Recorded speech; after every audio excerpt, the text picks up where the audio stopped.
ஓம் சாந்தி. குஷியாக இருக்கிறீங்களா? 22/12/2024 அவ்யக்த முரளி. ஸோ பாப்தாதா சொல்கிறாங்க, உங்களுடைய சுயமரியாதையில் நிரந்தரமாக நிலைத்திருந்து எல்லோருக்கும் மரியாதை கொடுங்க. நம்ம சுயமரியாதையில் இருந்தாலே மற்றவர்களுக்கு மரியாதை கொடுப்போம். ஏன்னா அதுதான் நம்ம சுயமரியாதையே இல்லையா, பணிவு. அதே மாதிரி அவர்களை சக்திசாலியாக்கிறதுக்கு உதவியும் பண்ணுங்க. அதில் ஏதோ ஒரு பலகீனம் இருக்குது, ஸோ அதுக்கு நம்ம உதவி பண்ணணும்.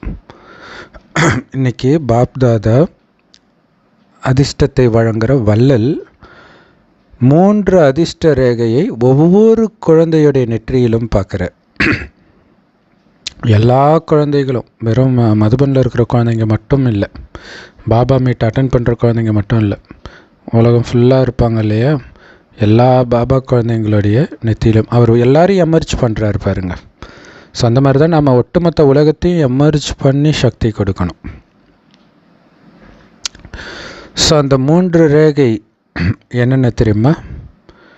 ஒன்று ஈஸ்வரிய பாலனை அப்படிங்கிற பாக்கிய ரேகை இல்லையா. கடவுளால் வளர்க்கப்படுறோன்றது சாதாரண விஷயமா, எவ்வளோ பெரிய போதை அது. கடவுள் என்னை வளர்த்துட்டு இருக்கிறாரு, கடவுள் படி வளர்க்குறாருன்னு சொல்லுவாங்க எல்லோரும். ஆனால் வளர்க்குறதுன்றது குணத்தை எல்லாத்தையுமே. ஸோ கடவுளே நேரடியாக எனக்கு பாலனை பண்ணுறார், அந்த பாக்கியத்தை பார்க்குறார். 2வது உண்மையான டீச்சருடைய உயர்ந்த ஞானத்தின் பாக்கிய ரேகை இல்லையா. இவ்வளோ நாள் போலி ஆசிரியர்கள்கிட்ட தான் எல்லாம் விழுந்து கிடக்கிறாங்க இப்போ வரைக்கும், போலி குருமார்கள்கிட்ட. ஆனால் சத்குருவே நடத்துகிறார். அவர்கிட்ட படிக்கிறது எவ்வளோ பெரிய பாக்கியம். அந்த பாக்கிய ரேகை இல்லையா, அந்த உயர்ந்த உலகத்திலே உயர்ந்த ஞானத்தை அடையிற பாக்கியத்தை நாம் தான் அடைஞ்சிருக்கிறோம். அந்த ரேகையை பார்க்குறார். 3வது ஸ்ரீமத்துன்ற ஜொலிக்கிற ரேகையை பார்க்குறார். ஸோ இந்த 3 ரேகையும் குழந்தைங்களுடைய நெத்தியில் அழகாக ஜொலிச்சிட்டு இருக்குதுன்றார். ஸோ பாபா இங்கே சொல்கிற இந்த 3 ரேகை தான் பக்தி மார்க்கத்தில் 3 கோடா போட்டுக்கிறாங்க, பட்டை அடிச்சுக்கிறாங்க. ஸோ நீங்கள் கூட அந்த 3 பாக்கிய ரேகைகளை பார்க்குறீங்க தானே? ஏன்னா குழந்தைகளுடைய அப்பா பாக்கியத்தை வழங்குகிற வள்ளல் இல்லையா. உங்களுடைய அப்பா பாக்கியத்தை வழங்குகிற வள்ளல். ஸோ அதனால் உங்களை தவிர்த்து வேறு யாருக்காவது இந்த மாதிரி உயர்ந்த பாக்கியம் இருக்க வாய்ப்பு இருக்குதா? ஸோ அப்போ நமக்கு தான் இந்த பாக்கிய ரேகை எப்போவுமே இருக்கணும். அதை நம்ம பார்த்துக்கிட்டே இருக்கணும். கடவுளே என்னை பாலனை பண்ணுறாரு, அதை சிந்தனை பண்ணிக்கிட்டே இருக்கணும். கடவுளே எனக்கு நடத்துகிறாரு, அவருடைய ஸ்ரீமத் படி நான் நடக்கிறேன், அதை நான் ஞாபகம் வச்சுக்கிறேன். ஏன்னா உங்களை தவிர யாருக்குமே இந்த ரேகை கிடைக்கலன்னா அதில் உங்கள் கவனம் இருக்கணும் தானே. அதுதான் நம்முடைய அலங்காரமே. உலகத்தில் பல கோடி ஆத்மாக்கள் இருந்தாலும் இது அதில் 6 லட்சம் ஆத்மாக்கள் கொண்ட குடும்பம். கோடி எங்கே இருக்குது, லட்சம் எங்கே இருக்குது? அப்போ யோசிச்சு பாருங்கள், கோடியில் 6 லட்சம் எவ்வளோ கம்மியாக இருக்குதுன்றார். நீங்கள் கோடியில் ஒரு கையடக்கம் மாதிரி தான். அதனால தான் பாண்டவர்கள் 5 விரல் 5 பேரை காட்டுறாங்க, கையடக்கமானவர்கள் அப்படிங்கிறதுக்காக. ஸோ இந்த 3 விஷயங்களும் பாலனை, படிப்பு, உயர்ந்த வழிகாட்டுதல், இது எல்லாமே ஒவ்வொரு மனிதனுக்கும் வாழ்க்கையில் ரொம்ப ரொம்ப முக்கியமானது. இருந்தாலும் கடவுளுடைய பாலனை வழிமுறைக்கும் தேவதைகளுடைய பாலனை மற்றும் படிப்புக்கும் மனிதர்களுடைய பாலனை மற்றும் படிப்புக்கும் இரவு பகலுக்கான வித்தியாசம் இருக்குது கடவுள்கிட்ட நெருங்கக்கூட முடியாது மற்றவர்களுடைய பாலனை. தேவதைகளுக்கு தேவதைகள் பாலனை பண்ணுவாங்க, அது அவங்க ஆல்ரெடி ஈக்குவலாக தான் இருப்பாங்க. மனிதர்களுக்கு பாலனை பண்ணுவாங்க, அவங்களுமே 2 பேர் ஈக்குவலாக தான் இருப்பாங்க ஆல்ரெடி.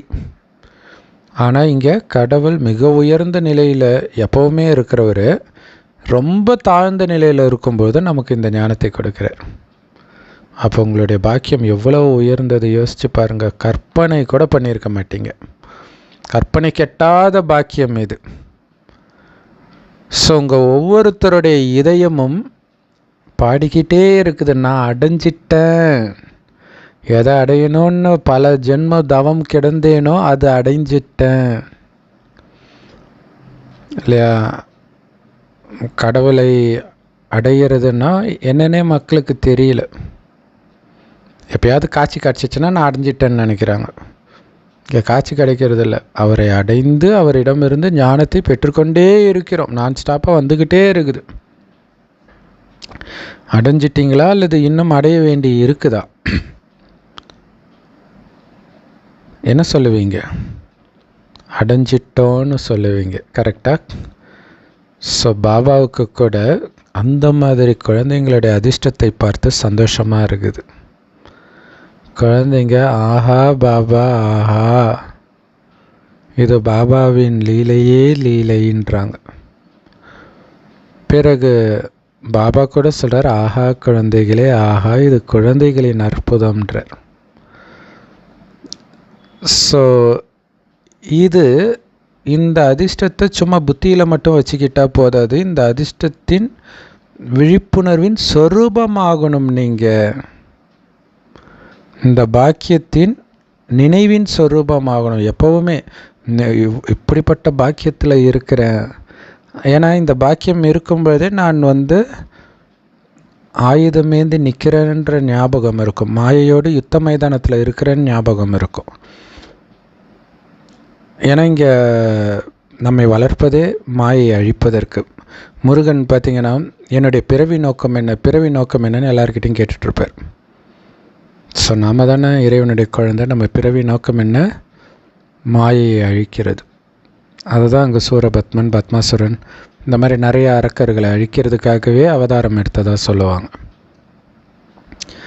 சில குழந்தைங்க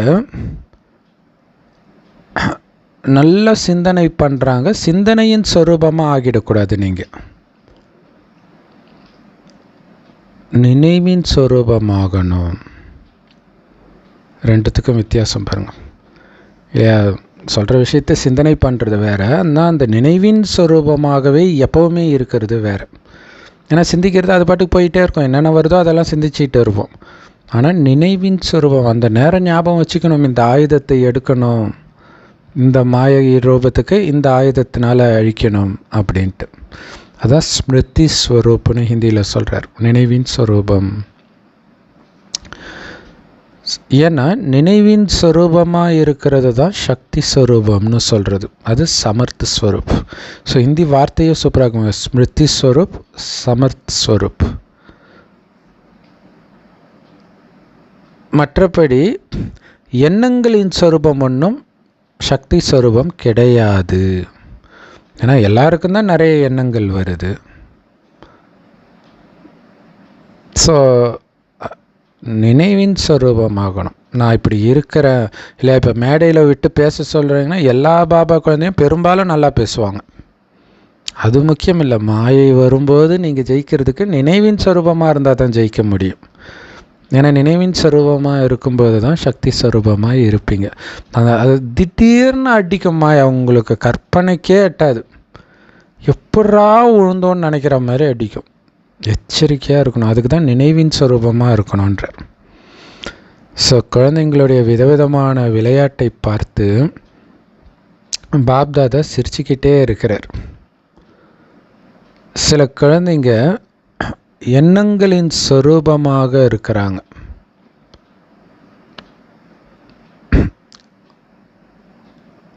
அதனால் அவங்க நினைவின் ஸ்வரூபமாக இருக்கிறது கிடையாது இல்லையா? ஞானத்தை சிந்தனை பண்ணுறது ஓகே, பட் சில நினைவின் இல்லையா, நான் இந்த சக்தி ஸ்வரூபமாக இருக்கிறேன், அமைதியின் ஸ்வரூபமாக இருக்கிறேன், இதை காட்சியாக பார்க்குறேன் அப்படின்ற அந்த நினைவின் ஸ்வரூபமாக இருக்கணும். அப்படி இருக்கிறது கிடையாது. சில சமயம் எண்ணங்களின் ஸ்வரூபமாக இருக்கிறாங்க, சில சமயம் நினைவின் ஸ்வரூபமாக இருக்கிறாங்க. ஸோ யார் நினைவின் ஸ்வரூபமாகவே எப்பவும் இருக்கிறாங்களோ அவங்க தான் எப்போவுமே தன்னுடைய இயல்பான ஸ்வரூபத்தில் இருக்கிறாங்க. மற்றபடி எண்ணங்களின் ஸ்வரூபமாக இருக்கிறவங்க முயற்சி பண்ணிக்கிட்டே இருக்க வேண்டியிருக்குது. இந்த சங்கம யுகம் ஒன்றும் முயற்சி பண்ணுற யுகம் கிடையாது. அனைத்து பிராப்திகளையும் அனுபவம் பண்ணுற யுகம் இது. இல்லை, நிறைய நகை வந்தால் என்ன பண்ணுவீங்க? அதை போட்டு போட்டு அழகு பார்ப்போம் இல்லையா? அந்த மாதிரி அனுபவம் பண்ணுற யுகம் இது. கஷ்டப்பட்டு முயற்சி பண்ணுற யுகம் கிடையாது. எல்லாத்தையும் கொடுத்துக்கிட்டார், நீங்கள் அதை அணிஞ்சிக்கணும். அதனால தான் பாபா அணிகலன்களாகவே சொல்லுவார் ஒரு சக்தியையும். ஸோ அப்போ அந்த ட்ரெஸ்ஸோடு நான் நடக்கிறேன்றதே உங்களுக்கு ஒரு ஆனந்தத்தை கொடுக்கும். நீங்கள் 63 ஜென்மங்களாக முயற்சி பண்ணிக்கிட்டே இருந்திருக்கிறீங்க. ஸோ இப்போ தான் அந்த முயற்சியின் பலனை அடையக்கூடிய யுகம். 63 ஜென்மம் பண்ண முயற்சின்னா பக்தி, கடவுளை அடையிறதுக்காக. அவர் வந்துட்டார். ஒரு விதத்தில் அது பக்தியின் பலன்னு கூட சொல்லலாம். இப்போ அந்த பலனை சுவைக்கல செய்யணும். இப்போவும் கடினமாக முயற்சி பண்ணிகிட்டு இருப்பீங்களா? ஸோ இதை ஆனந்தமாக அணிஞ்சிக்க வேண்டாம். கடவுள் நமக்காக எடுத்துகிட்டு வந்திருக்கிற கிஃப்டெல்லாம் நாம் அணிஞ்சிக்கணும். ஒரு சக்திகளையும் ஒரு குணத்தையும் அணிகலன்களாக அணிஞ்சிக்கணும். ஸோ எப்போவுமே அந்த குறிப்பாக விலகி சாட்சியாக பாருன்னு சொல்கிறார் பாருங்களாம். அது அது சாதாரண பாயிண்ட்டே கிடையாது. ஏன்னா மாயா திடீர்னு தான் வருது. அதில் கவனக்குறைவாக இருக்கும்பொழுது தான் வருது. விலகி சாட்சியாக பார்க்கறது தான் உண்மையிலே மனதுக்கு காவல் வைக்கிறது.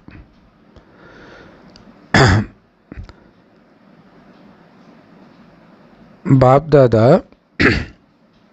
பார்க்குறார், தேகம்ன்ற நினைவில் இருக்கிறதுக்கு நீங்கள் ஏதாவது முயற்சி பண்ணியிருக்கிறீங்களான்னு பார்க்குறார். வாயை திறந்தாலே நான் இன்னார், நான் அன்னார், நான் இன்னாருடைய மகன், நான் இன்ஜினியரு, நான் டாக்டர், இப்படி தானே சொல்கிறீங்க. அதுக்கு எந்த முயற்சியும் பண்ணல. சர்வசாதாரணமாக அந்த போதையிலே இருக்கிறீங்க. அது இயற்கையாக மாறிடுச்சு தானே. எப்படி தேக உணர்வு உங்களுடைய இயற்கையான சுபாவமாக மாறிடுச்சு இல்லையா? ஸோ அது எந்த அளவுக்கு உறுதியான சுபாவமாக ஆயிடுச்சு அப்படின்னா, இப்போ கூட ஆத்ம உணர்வுடையவராக ஆக வேண்டிய இந்த நேரத்தில் கூட தேக உணர்வு தானாக குழந்தைங்கள பிடிச்சி இழுக்குது. அந்த அளவுக்கு இயல்பான சுபாவமாக மாறிடுச்சு. ஸோ பிறகு நீங்கள் யோசிக்கிறீங்க, நான் ஆத்மா, நான் ஆத்மா, நான் ஆத்மான்ட்டு. ஸோ அதுதான் எண்ணங்களின் ஸ்வரூபன்றார். நான் ஆத்மான்னு சொல்கிறது, ஆத்மாவாகவே இருக்கிறது தான் ஆத்மஸ்வரூபம். வழியாகவே உங்களை அனுபவம் பண்ணுறது தான் ஆத்மஸ்வரூபம். ஒருத்தரை பார்த்து பேசும்போது திடீர்னு அவங்க ஆத்மா ஞாபகம் வந்து பூர்வமத்தியை பார்க்கறது இல்லை. இயல்பாகவே உங்களுடைய கவனம் அந்த பூர்வமத்தியிலே இருக்கிறது. ஆனால் எடுத்த உடனே கண்ணை பார்க்குறோம், உதட்டை பார்க்குறோம், இவ்வளோ அழகாக இருக்கிறாங்கன்றோம். அப்படின்னா என்ன அர்த்தம்? தேக உணர்வு அவ்வளோ இயற்கையாகிடுச்சு. நீங்கள் விரும்பாட்டினா கூட, ஏன் நினைக்காட்டினா கூட திரும்ப திரும்ப திரும்ப திரும்ப தேக உணர்வுக்கே வந்துடுது இல்லையா? தானாகவே உடலை பார்க்குற பழக்கம், உடல்னு உணர்கிற பழக்கம் தானாகவே வந்துடுது.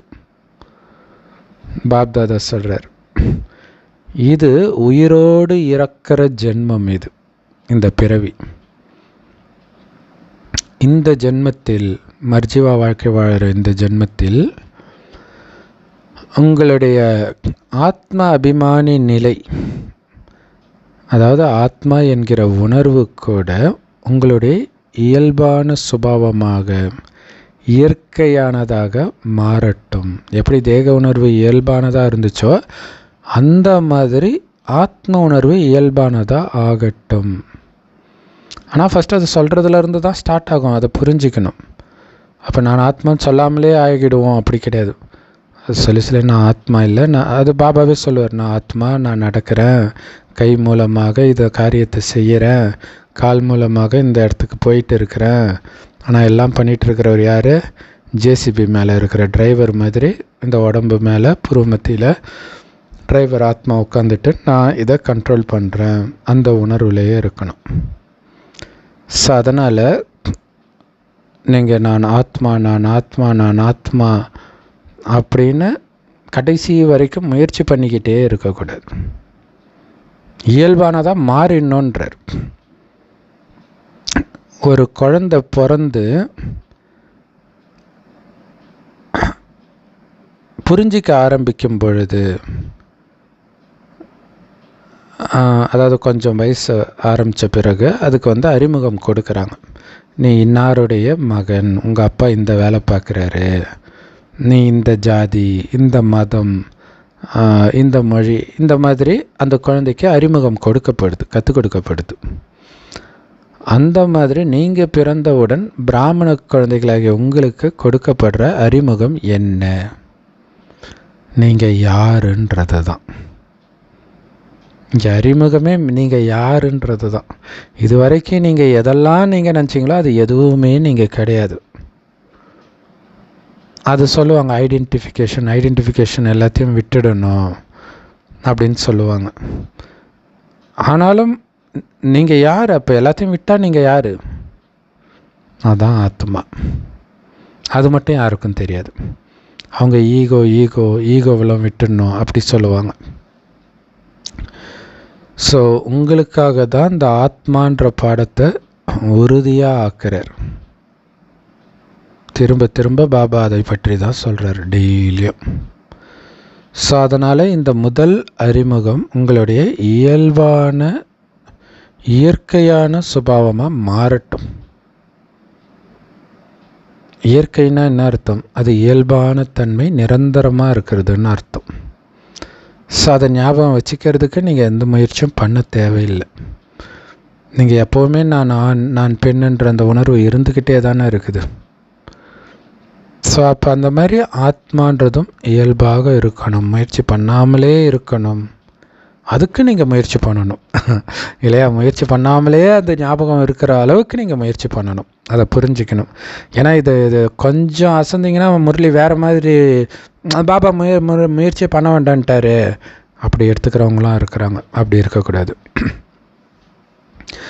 அதே மாதிரி இப்போதைய காலகட்டத்தில்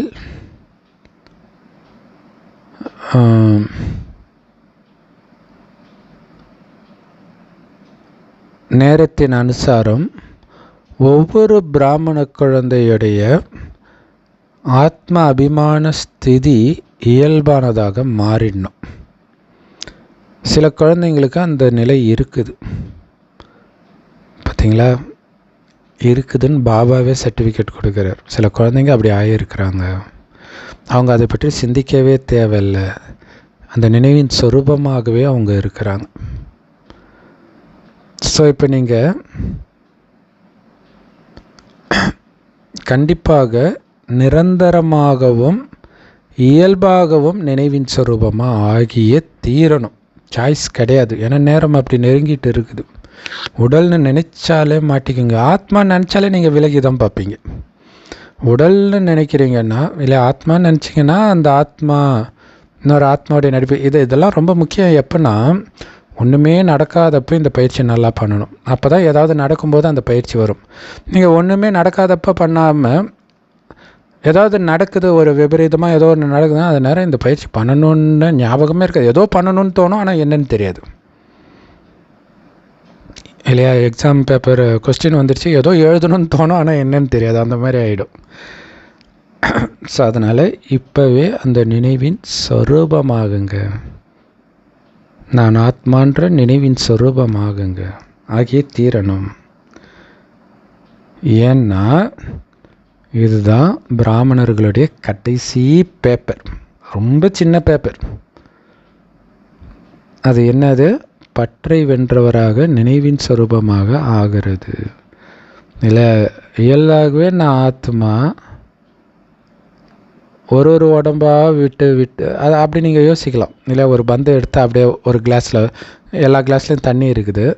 ஸோ ஒரு கிளாஸில் பந்து போடுறாங்க, அப்புறம் அதே பந்து தூக்கி இன்னொரு சின்ன பந்து இன்னொரு கிளாஸில் போடுறாங்க, இன்னொரு கிளாஸ், அந்த மாதிரி ஒரு உடலாக ஆத்மா போயிட்டு வருதுன்னு உங்களை நினைக்கணும். ஒரு உடம்பும் அடுத்த உடம்புக்கு ரெடி ஆகிடுச்சு. அது ரொம்ப சந்தோஷமான விஷயம். எனக்கு கிடைக்க போகிறது ரொம்ப அற்புதமான உடம்பு. இது சதா ஞாபகம் இருந்தால் மட்டுமே பற்றை வென்றவர் ஆக முடியும்.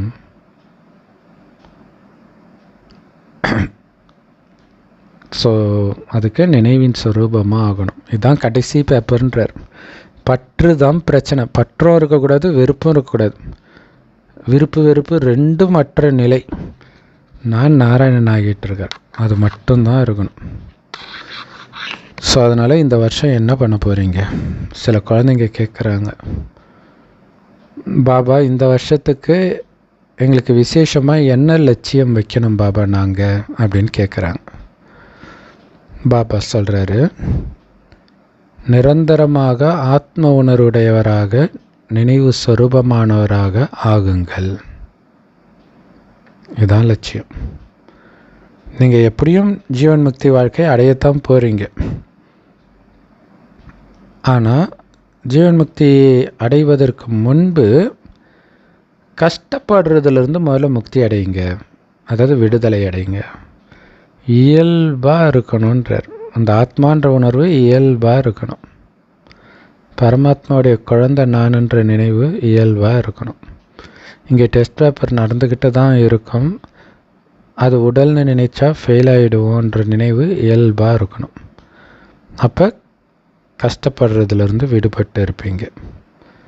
ஸோ இந்த நிலை தான் நேரத்தை கிட்ட எடுத்துகிட்டு வரும். உங்களுடைய எல்லா சகோதர சகோதரிகளையும் இந்த துக்கமும் அசாந்தியும் நிரம்பிய உலகத்திலிருந்து விடுவிக்கும். இந்த நிலை நீங்கள் வரணும். இயல்பாக ஆத்மாவா, பிறரையும் ஆத்மாவை பார்க்கறது ரொம்ப பவர்ஃபுல்லான முறையில் இல்லையா? பேசிக் லெசனை ஸ்ட்ராங் ஆக்குறார். ஸோ உங்களுடைய இந்த நிலை தான் முக்திதாமத்தின் கதவுகளை திறக்கும், பரந்தாமத்துக்கு போக வைக்கும்.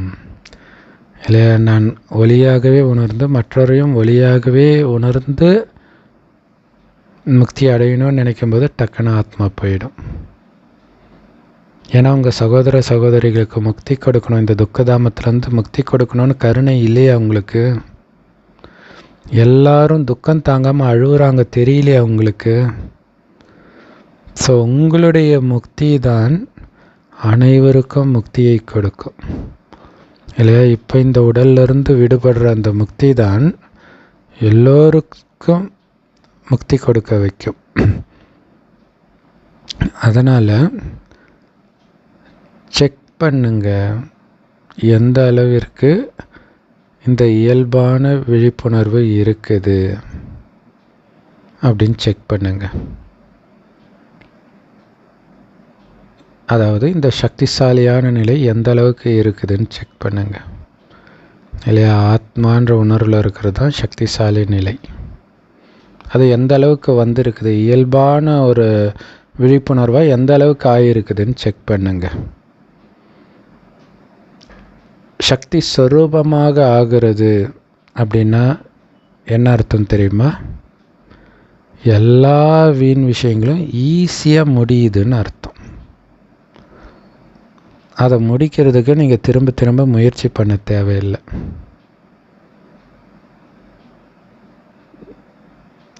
அதுதான் சக்தி ஸ்வரூபம் இல்லையா? அந்த இயல்பான, அதாவது ஆத்மா அப்படிங்கிறத தவிர வேறு எந்த நினைவும் இல்லை. ஒரு கனவு மாதிரி. கனவுல பார்த்தீங்கன்னா நம்ம உடம்பு நமக்கு தெரியாது. இல்லையா? நம்ம என்னவாக இருக்கிறோன்னே தெரியாது. சுற்றி நடக்கிறத அப்படியே பார்ப்போம், திட்டத்திட்ட அது ஒரு சாட்சியாக பார்க்குற மாதிரி. ஆனால் ஒரு உடல் உணர்வோடு பார்ப்போம், அந்த பயம் அதெல்லாம் வரும். அந்த உடல் உணர்வும் இல்லாமல் பார்க்கணும்,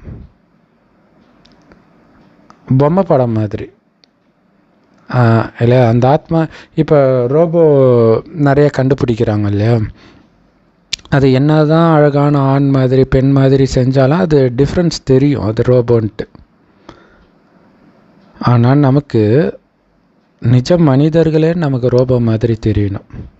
ஏன்னா அதை இயக்கிட்டு இருக்கிற ஆத்மாவில் தான் உங்களுடைய கவனம் இருக்கணும். அப்போ அதுக்கு பேர் தான் சக்திசாலியான நிலை இல்லையா? அது அதுக்காக ப்ரோக்ராம் பண்ணியிருக்குது. அந்த ரோபோ கோபப்படுறதுக்கான ப்ரோக்ராம் உள்ளே இருக்குது. இதுக்கு நீங்கள் ஒன்றும் பயப்பட தேவையில்லை. அது ஒரு ரோபோவாக பாருங்கள், உள்ளே இருக்கிறது ஆத்மா. அது அதோடைய தன்மைக்கு ஏற்ப தான் அதோடைய சக்தி இருக்கும். அதை நீங்கள் சாட்சியாக பார்க்கணும். என்னுடையவர்கள் நினைக்கும் பொழுது உங்களுக்கு வீண் எண்ணம் வந்துடும். அவங்க என்னுடையவர்கள் இல்லைன்னு நினச்சிங்கன்னா அவங்க என்ன பண்ணாலும் உங்களுக்கு வீண் எண்ணம் வராது. அதுக்காக தான் என்னுடையவர்கள்ன்றதை வெட்டிடுங்கன்னு பாபா சொல்கிறார். ஸோ அப்போ வீண் எண்ணங்கள் முடிஞ்சிடும். இந்த என்னுடையவர்கள்ன்றது தான் எல்லா தலைவலிக்கும் காரணமே. என்னுடையவர் ஒரு பாபா மட்டும்தான், அவருடையவர் நான் மட்டும்தான். இதைத்தான் நம்ம சதா ஞாபகம் வச்சுக்கணும். அப்போ நம்ம திரும்ப திரும்ப முயற்சி பண்ண வேண்டிய அவசியம் கிடையாது. ஸோ அதனால் இந்த வருடம் குழந்தைங்க மேலே உள்ள அன்புனால் பாப்தாதாவுக்கு எந்த குழந்தைங்களும் எந்த பிரச்சனையின் காரணத்தினாலும் கடின உழைப்பு பண்ணுறதை பார்க்க விரும்பலை. பிரச்சனையை முடிச்சிடுங்க. அதுக்கு சக்திசாலியான தீர்வின் சொரூபமாகுங்கள். இல்லை, இங்கே தீர்வு தான், பிரச்சனையே கிடையாது, வெறும் தீர்வு தான். இங்கே வந்தாலே தீர்வு தான். பிரச்சனை என்கிட்ட வர்றதே தீர்வுக்காக தான். இது சாத்தியமா? தாதிகள் சொல்லுங்க, ஆசிரியர்கள் சொல்லுங்க, இது சாத்தியம்தானா? முடியுமா? செய்ய முடியுமா? இந்த வருடத்தில் கஷ்டமே படக்கூடாது. பிறகு எந்த சாக்கு போக்கும் சொல்லக்கூடாது. பாபா இதனால் இது நடந்ததுனால, ஒருவேளை இப்படி நடக்கலைன்னா இது நடந்திருக்காது அப்படிலாம் சாக்கு போக்கு சொல்லக்கூடாது. ஏன்னா பாப்தாதா ஏற்கனவே பல விளையாட்டை பார்த்துட்டேன்றாரு. ரொம்ப இனிமையான விளையாட்டு விளையாடுறாங்க குழந்தைங்க. அதனால் எது நடந்தாலும், ஸோ இமயமலையை விட 100 மடங்கு பெரியதாக பிரச்சனை வந்தால் கூட, அந்த பிரச்சனை உங்கள் உடல் மூலமாக வரலாம், மனதின் மூலமாக வரலாம், மற்ற மனிதன் மூலமாக வரலாம், இயற்கையின் மூலமாக வரலாம். ஆனால்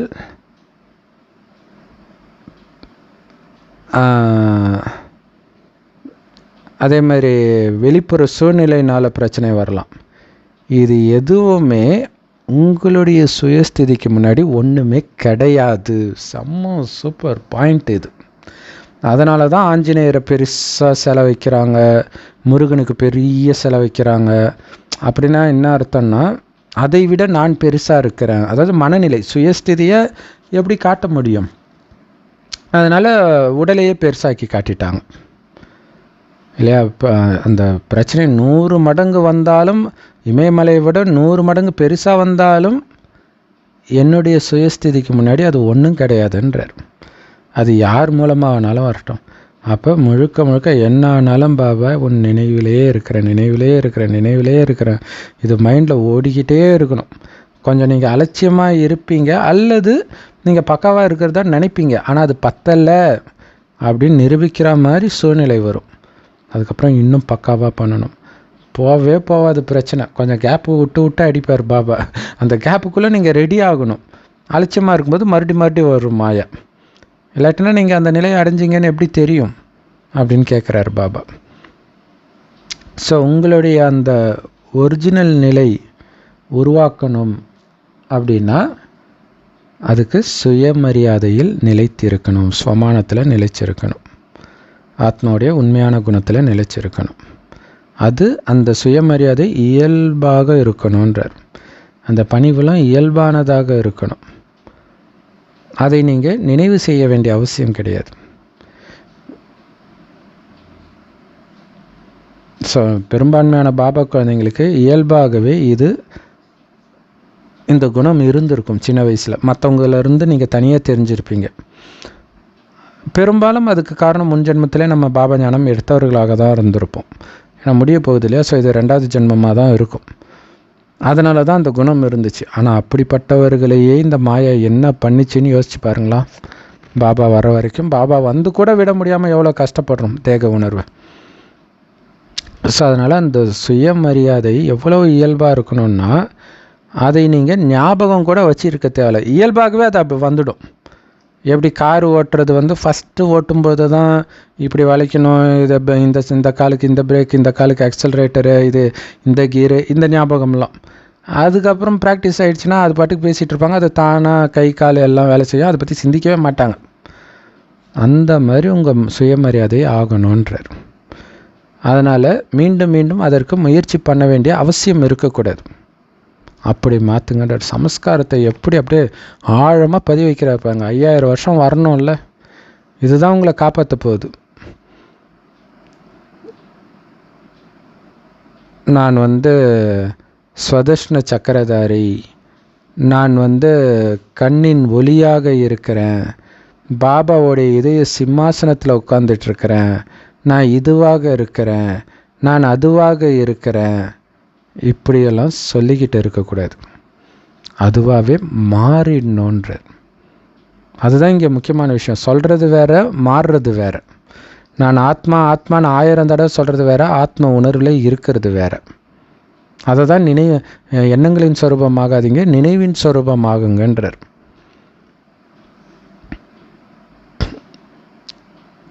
ஸோ யாராவது இப்படி ஆக போகிறீங்களா? கடைசி வரைக்கும் சொல்லிக்கிட்டே இருக்க போகிறீங்களா? யார் முந்தைய கல்பத்தில் இப்படி ஆனீங்க? சரி, அப்படி சொல்லலை. இந்த மாதிரி இயல்பாகவே அந்த சுயமரியாதையில் நிலைச்சிருக்கிற மாதிரி ஆவீங்க தானே? முந்தைய கல்பத்தில் நீங்கள் தானே ஆனீங்க, இல்லை வேறு யாராவது ஆனாங்களா? நீங்கள் தான் ஆனீங்க இல்லையா? ஸோ ஒவ்வொரு கல்பத்திலும் கண்டிப்பாக ஆவீங்க. அது ஏற்கனவே பதிவாகி இருக்குது. அதனால் நாடகத்தின் மீது நம்பிக்கை வைங்க. எனக்கு இப்படித்தான் பாகம் கண்டிப்பாக இருக்குது, நான் கண்டிப்பாக மாறி இருந்தேன் அப்படின்னு நம்பிக்கை இருக்கணும். அதுதான் நாடகத்தின் மீது நம்பிக்கை. ஸோ பாப் தாதா எல்லாருடைய முகத்தையும் பார்க்குறாரு. ஆக்சுவலாக பாருங்களேன், துக்கத்தின் உச்சத்தில் சுகத்தின் உச்சத்தை அனுபவம் செய்ய வைக்கிறார். மலையிலேருந்து குதிக்கிறதுக்கு முன்னாடி சந்தோஷமாக உருவாக்குறார். அந்த குதிக்கிற அனுபவமே தெரியாத மாதிரி இல்லை. இந்த கடைசி உடலை விடுவதற்கான பயிற்சி தான் இது எல்லாமே. ஆனால் விடும்போது ஆனந்தமாக விடுறீங்களா, இல்லை அது ஏதோ ஒரு பதற்றத்தில் விடுறீங்களான்றதுக்காக தான் இப்போவே டெஸ்ட் பேப்பர் கொடுத்து பார்க்குறாரு. உன் நிலை இதுதான் குழந்தை, இன்னும் செக் பண்ணிக்கோ, இன்னும் பக்காவாகு அப்படின்னு சொல்கிறார். ஸோ ரொம்ப அது மாதிரி டெஸ்ட் பேப்பர்லாம் வரும்போது பாபா நமக்கு எவ்வளோ மெனக்கடுறாருன்றது அப்போ தான் நமக்கு தெரியும். தினம் சொல்கிறாரு அப்படின்ட்டு.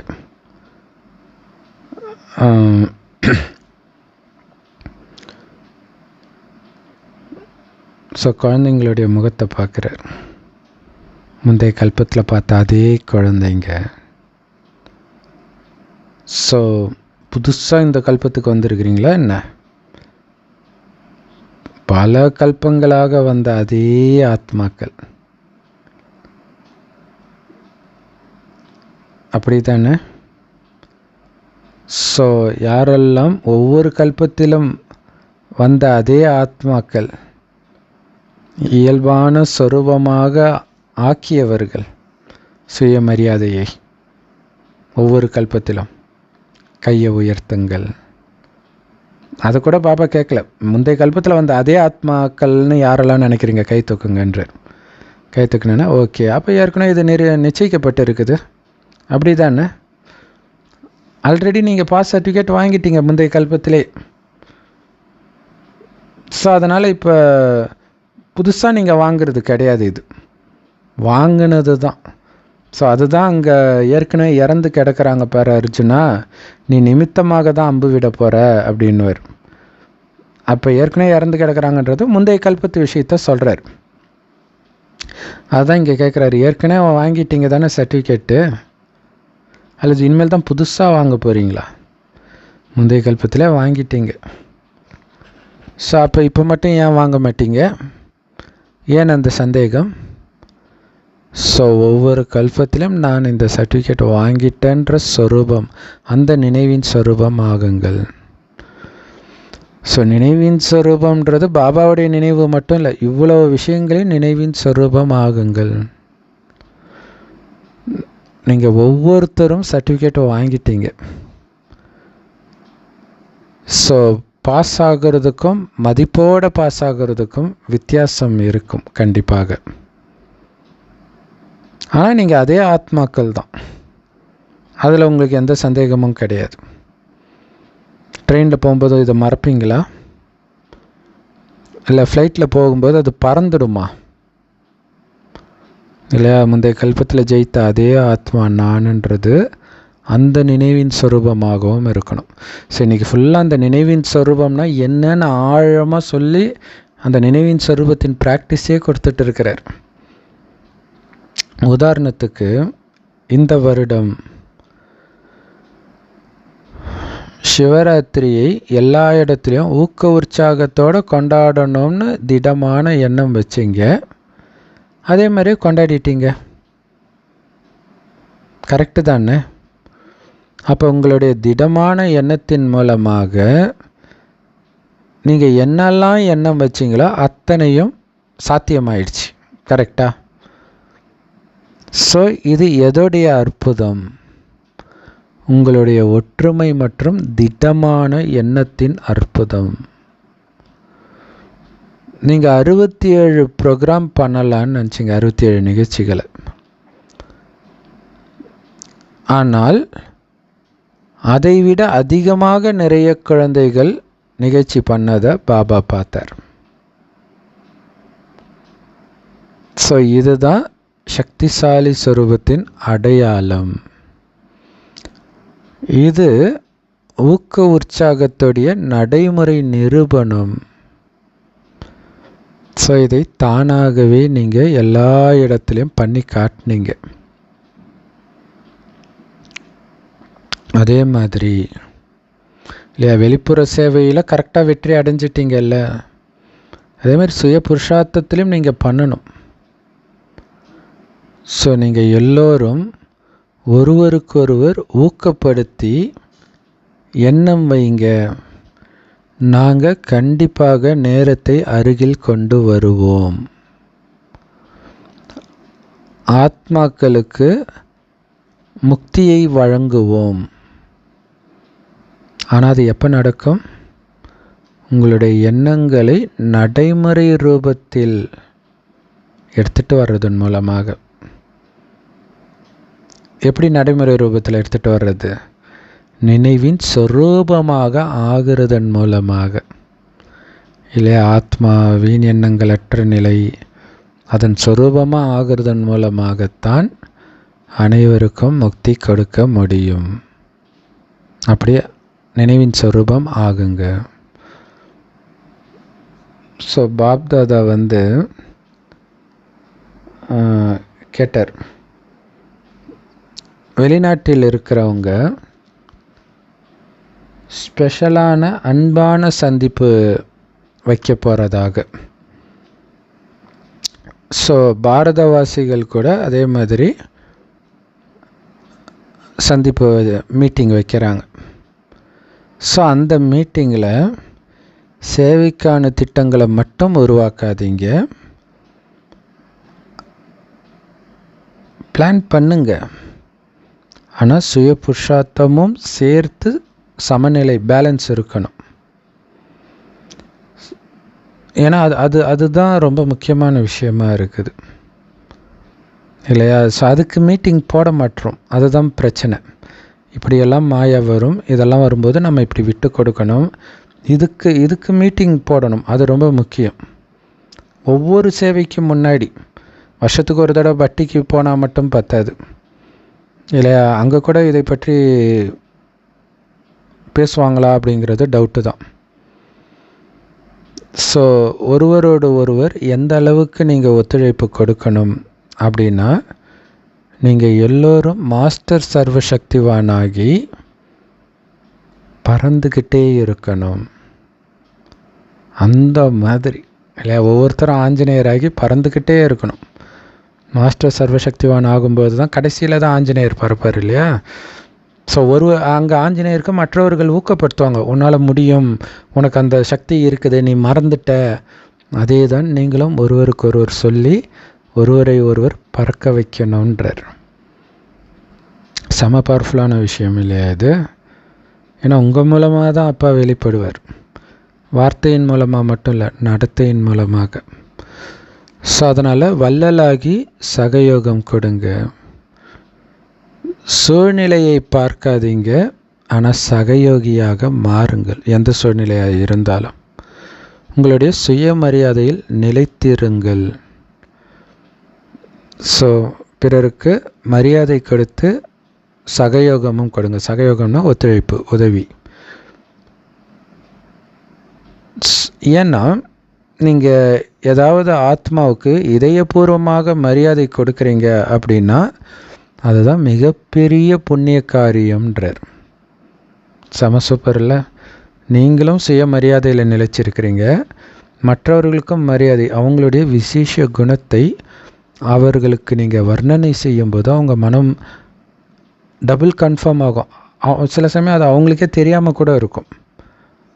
எனக்கு இந்த குணம் இருக்குதா? அப்போ நீங்கள் சொல்லும்போது அது அவங்களுடைய குணமாக இன்னும் ஆக்கிக்கிறதுக்கு முயற்சி பண்ணுவாங்க. ஸோ அதை தான் சொல்கிறார். அந்த மாதிரி நீங்கள் மரியாதையை இதயபூர்வமாக கொடுக்கறத மாதிரி மிகப்பெரிய புண்ணிய காரியம் எதுவும் கிடையாதுன்றார். எவ்வளோ சூப்பர் பார்த்தீங்களா? இதயபூர்வமான மரியாதை. நீங்கள் ஒரு பலகீனமான ஆத்மாவுக்கு ஊக்க உற்சாகத்தை கொடுத்தீங்க. அது மிக உயர்ந்த புண்ணிய காரியம். ஏன்னா ஏற்கனவே விழுந்து கிடக்கிறவங்கள நீங்கள் இன்னும் போட்டு மிதிக்கக்கூடாது. அவங்க கட்டி தழுவணும். ஸ்தூலமாக கிடையாது. கட்டி தழுவுறது அப்படின்னா பாபாவுக்கு சமமாக ஆக்குறது, அந்த தைரியத்தை கொடுக்கறது. அவர்களுக்கு சகயோகம் கொடுங்க. ஸோ நீங்கள் கேட்டிருக்கிறீங்க இந்த வருடம் என்ன பண்ணணும் அப்படின்ட்டு. கேட்டீங்க தானே? பாபா சொல்கிறார், மரியாதையை கொடுங்க, சுயமரியாதையை மெயின்டைன் பண்ணுங்க. எப்படி சூப்பராக சொன்னார் பாருங்கள். அப்போ சுயமரியாதையின் சொரூபமாகவும் பிறருக்கு மரியாதை கொடுப்பதன் சொரூபமாகவும் நீங்கள் ஆகணும். ஸோ இந்த வருஷம் என்ன பண்ணணும்? மரியாதை கொடுங்க, சுயமரியாதையில் நிலைத்திருங்கள். சக்திசாலியாகி பிறரையும் சக்திசாலி ஆக்குங்கள். வீணான சூழ்நிலையில் உங்களை பிஸியாக வச்சுக்காதீங்க.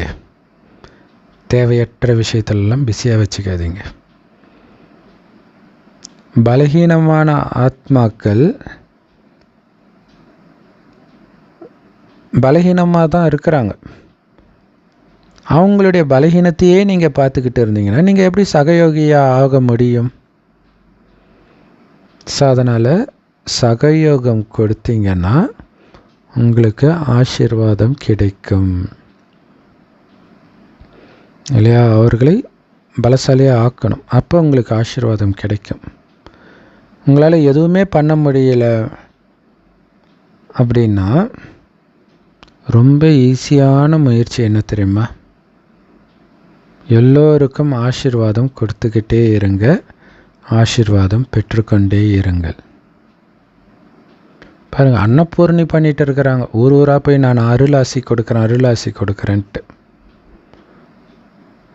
ஸோ அதை அவங்களுக்கு யார் சொல்லி கொடுத்தாங்களோ தெரியல.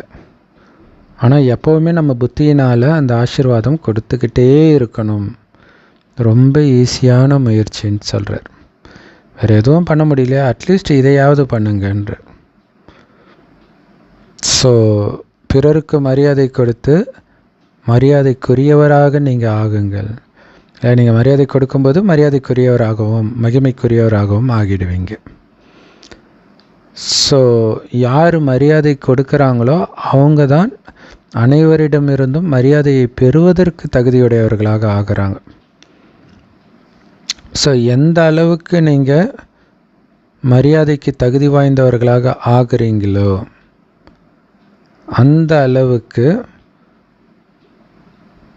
உங்களுக்கு ராஜ்யத்தின் உரிமை கிடைக்கும், பூஜிக்க தகுந்த ஆத்மாவாகவும் ஆவீங்க. ஸோ எந்த அளவிற்கு நீங்கள் இப்போ மரியாதைக்கு உரியவராக மாறுறீங்களோ அந்த அளவுக்கு தான் உங்களுக்கு ராஜ்ய அதிகாரமும் கிடைக்கும்.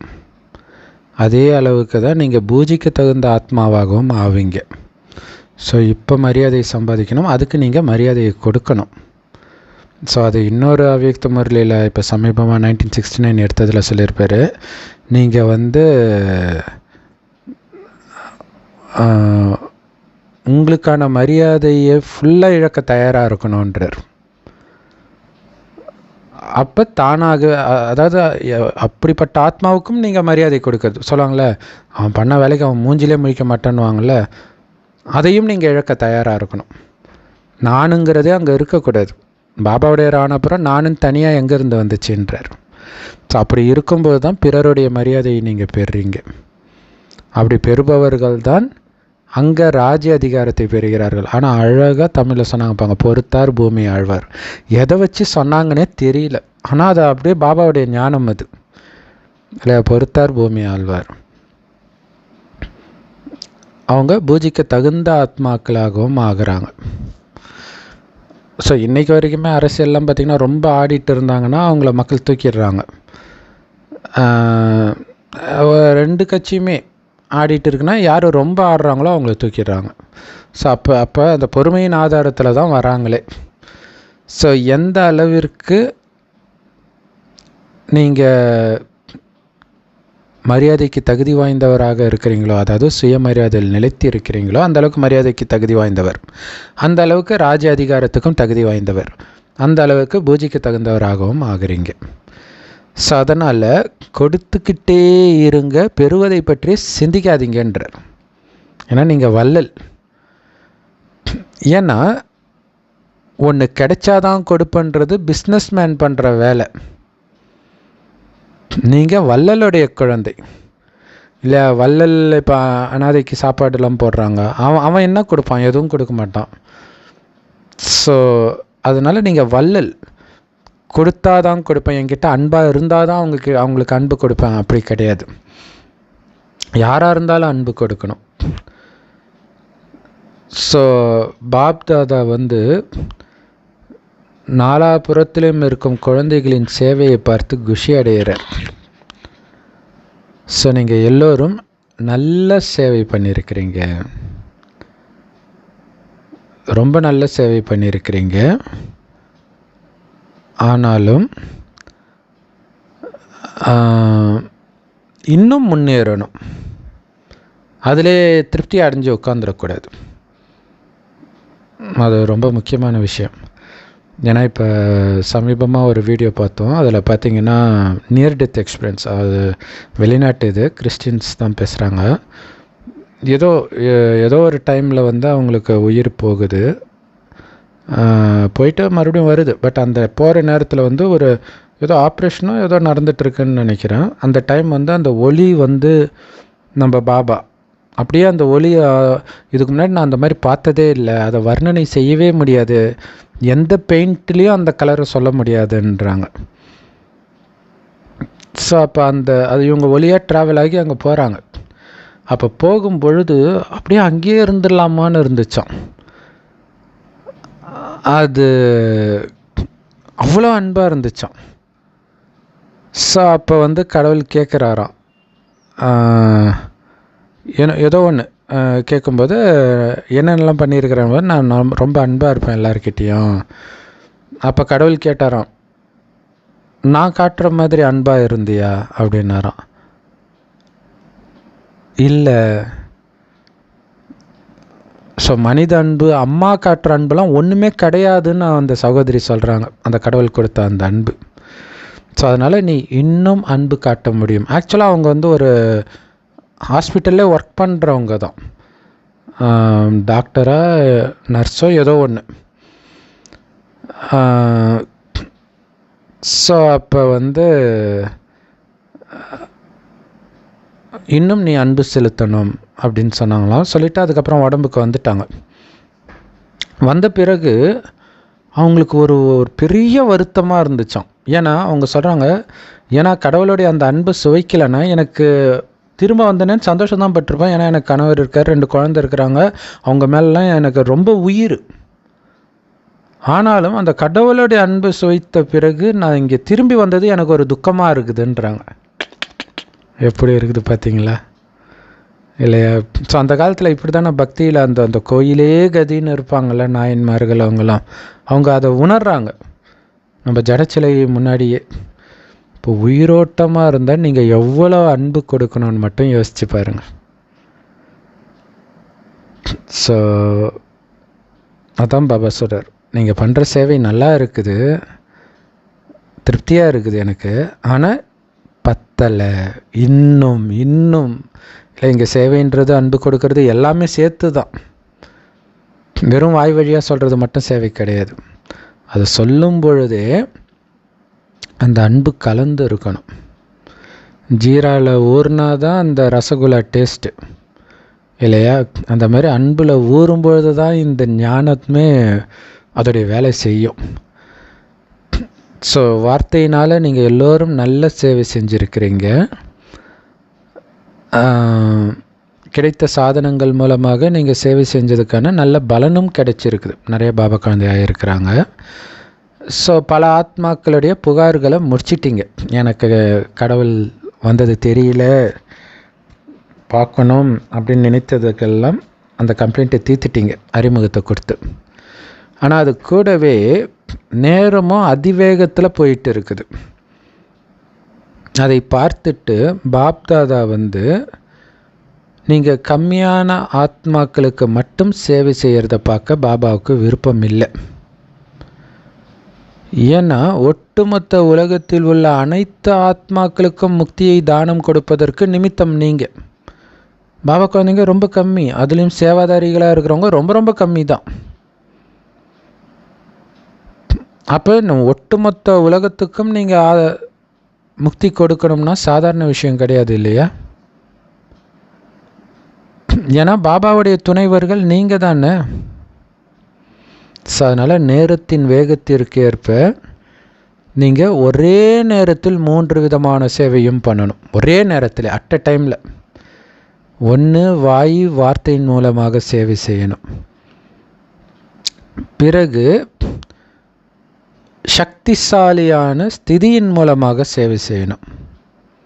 வாய் வழியாக சொல்லிட்டு இருக்கும்போதே உங்கள் மனநிலை சக்திசாலியாக இருக்கணும். 3வது மிக உயர்ந்த ஆன்மீக அதிர்வலைகளின் மூலமாக சேவை செய்யணும் இல்லையா? அந்த அன்பு சுபபாவனை, அதுதான் ஆன்மீக அதிர்வலைகள், உயர்ந்த ஆன்மீக அதிர்வலைகள். இது தேவதையாகணும், அந்த சகோதர ஆத்மா எழுந்திரிக்கணும், அந்த கருணை. அதே நேரத்தில் உங்களுடைய சக்திசாலி நிலைன்றது ஆத்மான்ற அந்த உணர்விலே இருக்கிறது. அது ரொம்ப முக்கியமானது. இல்லாட்டினா டயர்டாக ஃபீல் ஆகும். நீங்கள் சேவை செய்யும்போது டயர்டாக ஃபீல் ஆகுறீங்க அப்படின்னாலே சுய புருஷார்த்தத்தில் கோட்டை விட்டுட்டீங்கன்னு அர்த்தம். எங்கே சேவை செய்தாலும் அங்கே எந்த மாதிரி சக்திசாலியான ஆன்மீக வைப்ரேஷனை நீங்கள் பரப்பணும் அப்படின்னா எல்லோரும் அந்த வைப்ரேஷனால் ஈர்க்கப்பட்டு வரணுன்றார். அதன் வசப்பட்டு தானாகவே ஈர்க்கப்பட்டு வரணும் உங்ககிட்ட இல்லையா?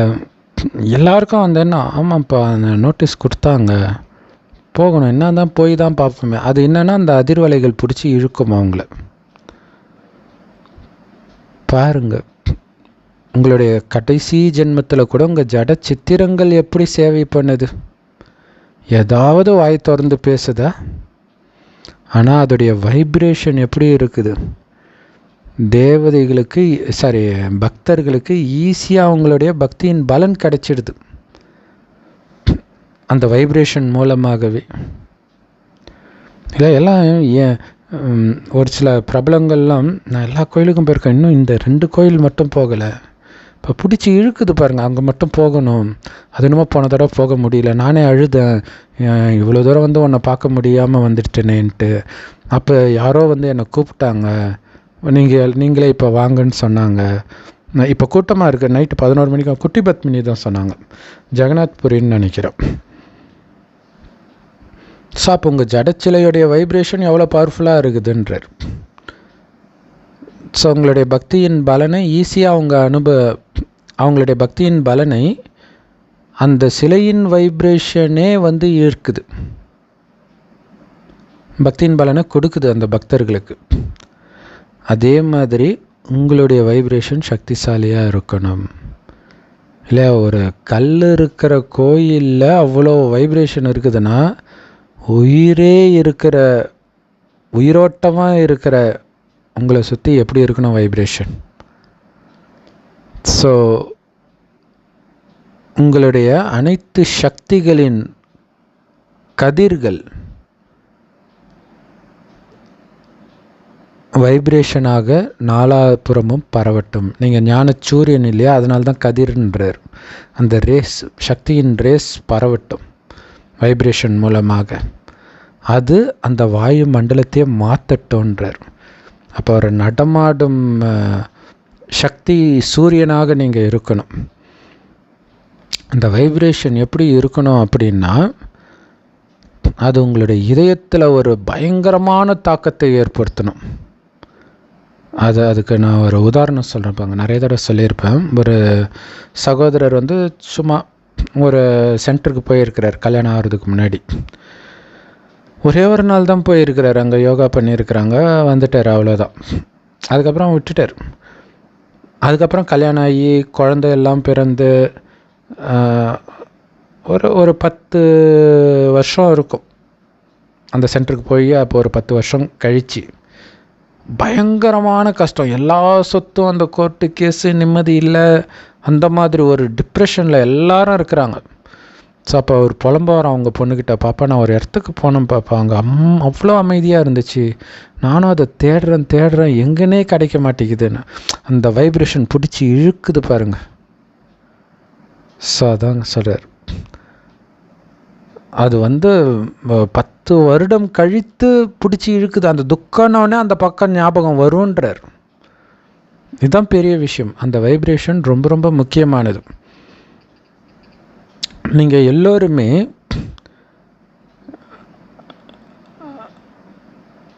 இந்த அனுபவம் பண்ணியிருக்கிறீங்க. சிலருடைய நல்ல வைப்ரேஷனோ அல்லது கெட்ட வைப்ரேஷனோ உங்கள் இதயத்தில் ஒரு தாக்கத்தை ஏற்படுத்துதுன்னா அது எவ்வளவு காலம் இருக்குதுன்னு உங்களுக்கு அனுபவம் இருக்குது தானே. கெட்ட வைப்ரேஷனும் அதே மாதிரியே இருக்கும் இல்லையா. அது நம்ம ரொம்ப ஜாக்கிரதையாக இருக்கணும், எச்சரிக்கையாக இருக்கணும்.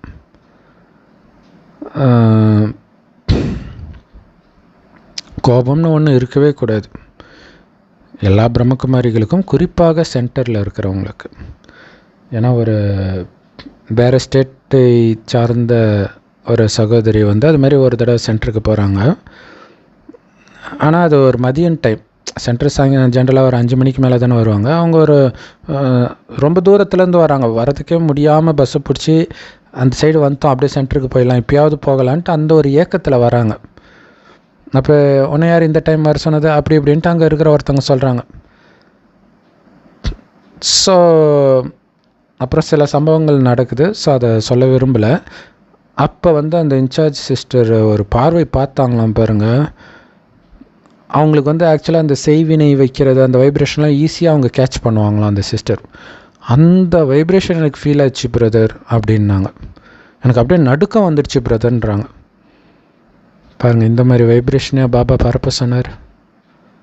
ஸோ ரொம்ப அதெல்லாம் இல்லை, நீங்கள் வாயை திறந்து சொல்ல தேவையில்லை, இந்த வைப்ரேஷன் உங்களுக்கு மார்க் ஃபெயில் ஆக்கி விட்டுரும். ரொம்ப ஜாக்கிரதையாக இருக்கணும்.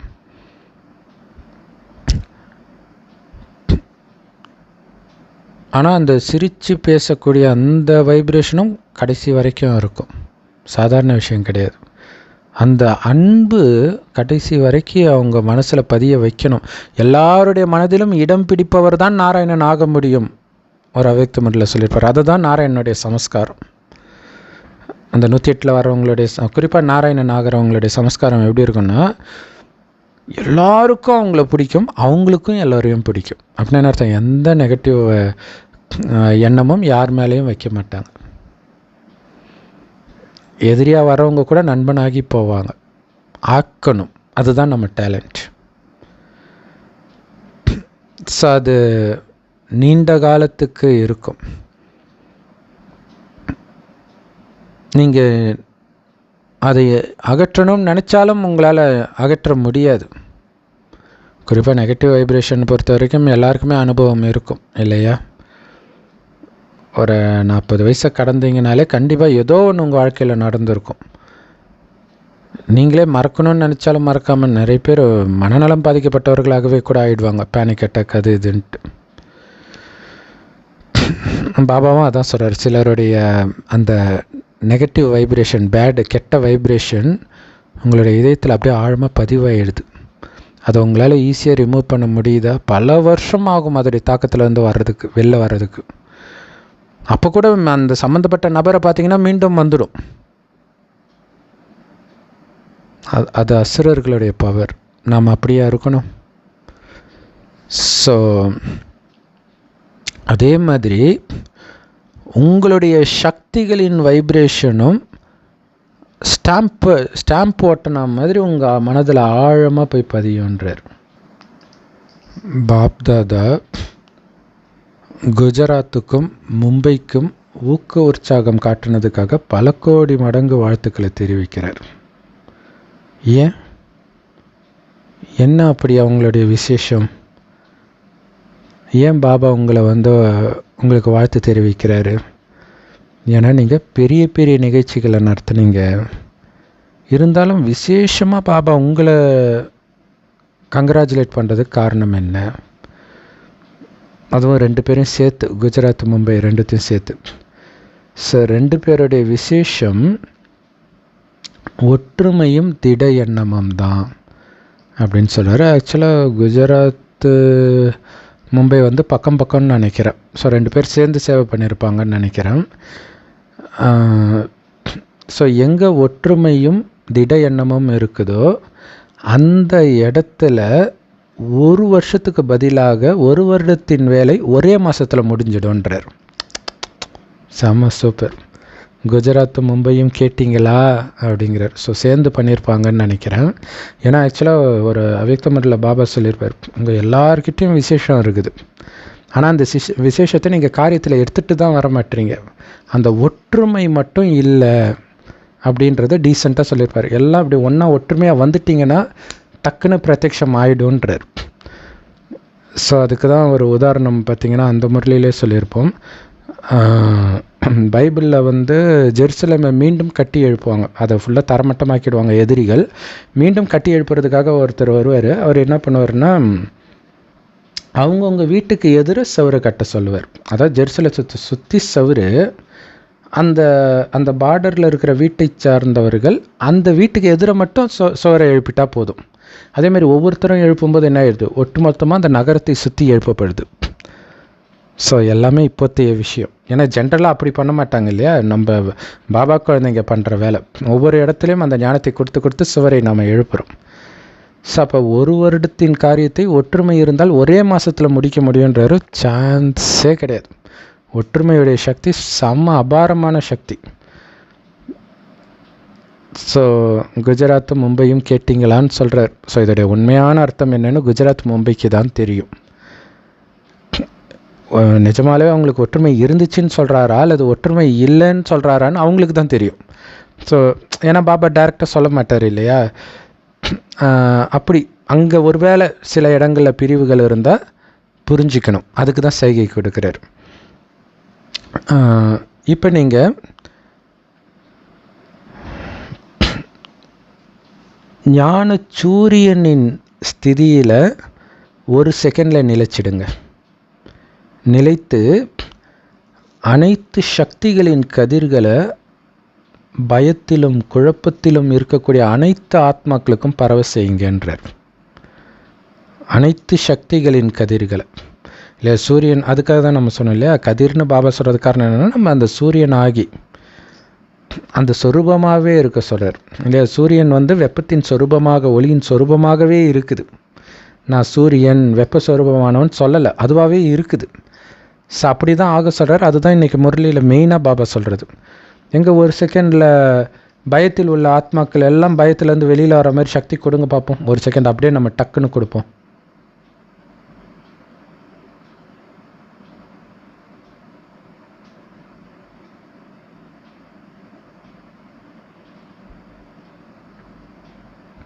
ஏன்னா பாபா குழந்தைங்களுக்கே சில சமயம் இந்த மாதிரி சூழ்நிலை வருது.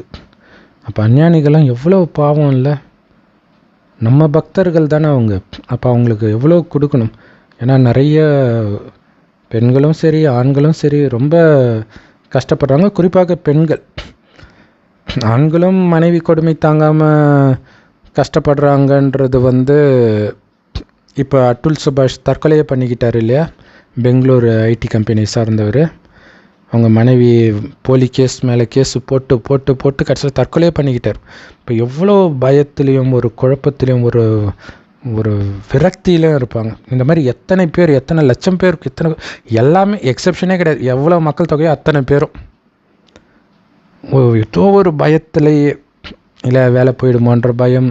ஸோ இப்போ அமெரிக்கா இந்தியர்களை துரத்த போகிறாங்க. அது மாதிரி நிறைய விஷயங்கள் நடக்குது.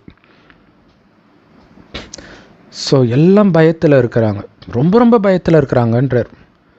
சக்தி கொடுங்க, வைப்ரேஷனை பரவ செய்யுங்க. ரொம்ப முக்கியமான விஷயம் இல்லையா. நம்ம கேரளாவில் நிலச்சரிவு வந்தாலும் சரி, திருவண்ணாமலையில் வந்தாலும் சரி, அந்த பதற்றத்தில் இருப்பாங்கள்ல. அதேமாதிரி மழையெல்லாம் வரும்போது நெஞ்சளவு தண்ணி, மாடிக்கு மேலே தண்ணி, அப்போலாம் எவ்வளோ ஒரு பயத்தில் இருப்பாங்க. ஏன்னா அவங்களுக்கு தெரியாது இது எவ்வளோ ஏறுன்ட்டு. ஏறிக்கிட்டே இருக்கும். ஏன்னா அது ஏறுது முழுகுதுன்றதை விட ஏறிடுமோன்ற அந்த பயம் இருக்குது பாருங்களா, அதுதான் ரொம்ப கொடுமையானது. ஸோ அவர்களுக்கு அந்த சக்தி கொடுங்க. இல்லை இந்த செகண்ட் எத்தனை பேர் இறந்துட்டு இருப்பாங்கன்னு நமக்கு தெரியாது. இறந்துக்கிட்டே இருப்பாங்க. யுத்தத்தில் இறப்பாங்க, ஆக்சிடெண்ட்டில் இறப்பாங்க, சும்மா காரணம் இல்லாமல் இறப்பாங்க, ஹார்ட் அட்டாக்கில் இறப்பாங்க. மெயினாக எல்லாத்துக்கும் மூல காரணமாக ஒரு பயம் இருக்கும். அந்த பயம் அந்த மரணத்தை அதிகப்படுத்தும். பயத்திலே சொல்லுவாங்க இல்லையா, பாம்பு கடிச்சு இறக்குறவனை விட பாம்பு கடிச்சிச்சேன்ற பயத்தில் இறக்குறவன் தான் அதிகம் பண்ணுவாங்க. ஸோ அவர்களுக்கு சக்தி கொடுங்க. அப்போ நீங்கள் உங்கள் மனம் அமைதியாக இருக்கணும். நீங்களே பயப்படுற மாதிரி ஆகிடக்கூடாது. அது மாதிரி சூழ்நிலை வருது இல்லையா, அது எதுக்கு வருதுன்னா அந்த நேரத்தில் உங்களுக்கு சக்தி பத்தலை. அந்த சூழ்நிலை மீண்டும் வந்தால் நீங்கள் என்ன பண்ணணும், மைண்டுக்குள்ளே கற்பனை பண்ணி அந்த ப்ராக்டிஸை தீவிரப்படுத்துங்க. அதிர்வலைகளை பரவ செய்யுங்க. அந்த கோயில் கோபுர தரிசனம் கோடி புண்ணியன்றாங்க. அந்த கலசம் எங்கே வச்சுருக்குறாங்க, மேலே வச்சுருக்குறாங்க. அந்த கலசன்றது ஆத்மாக்கள் இல்லையா, வெற்றி ரத்தினங்கள் தான். அது ஒரு 7-8 கலசம் இருக்கும் மேலே. ஸோ அப்போ முதல் 8 ரேங்க்கு. அப்போ மேலேருந்து அந்த ஊருக்கே தெரியும் கோபுரம். ஆக்சுவலாக பக்கத்து ஊருக்கெல்லாம் தெரியும். ஸோ அந்த அளவுக்கு அது வைப்ரேஷனை கொடுக்குதுன்னு அர்த்தம்.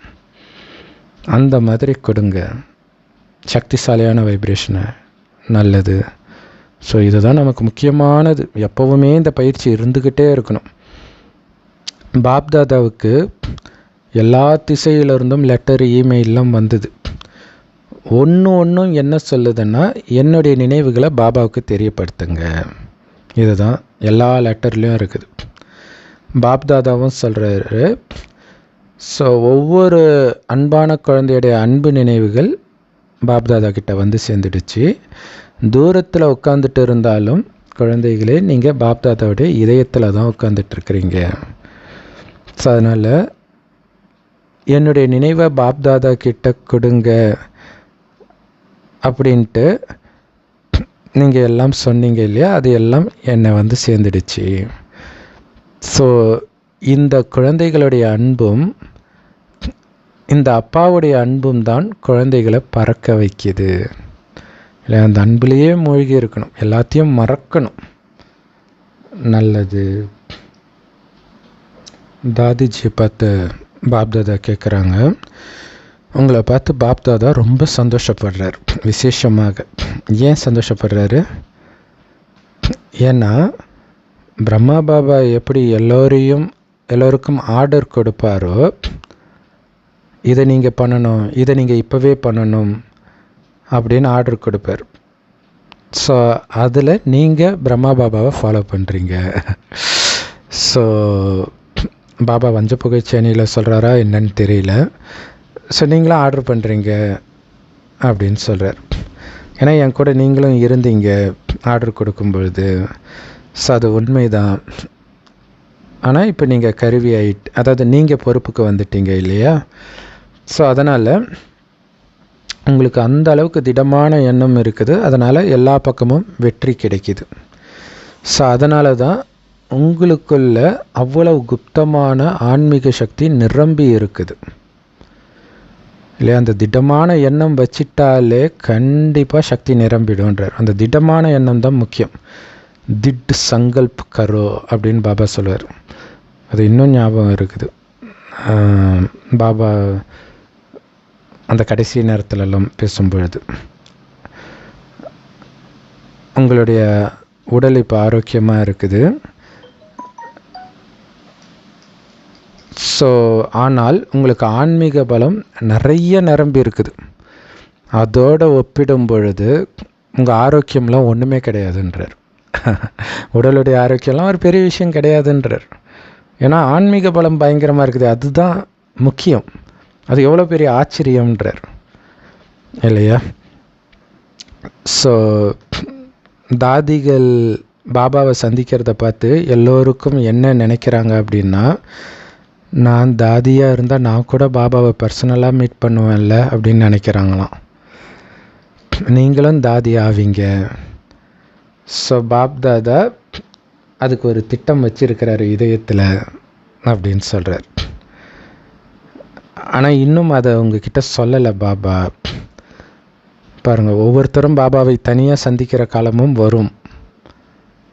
அதான் சொல்கிறார், அதுக்கும் நான் ஒரு திட்டம் வச்சிருக்கிறேன், இன்னும் அந்த திட்டத்தை கொடுக்கல.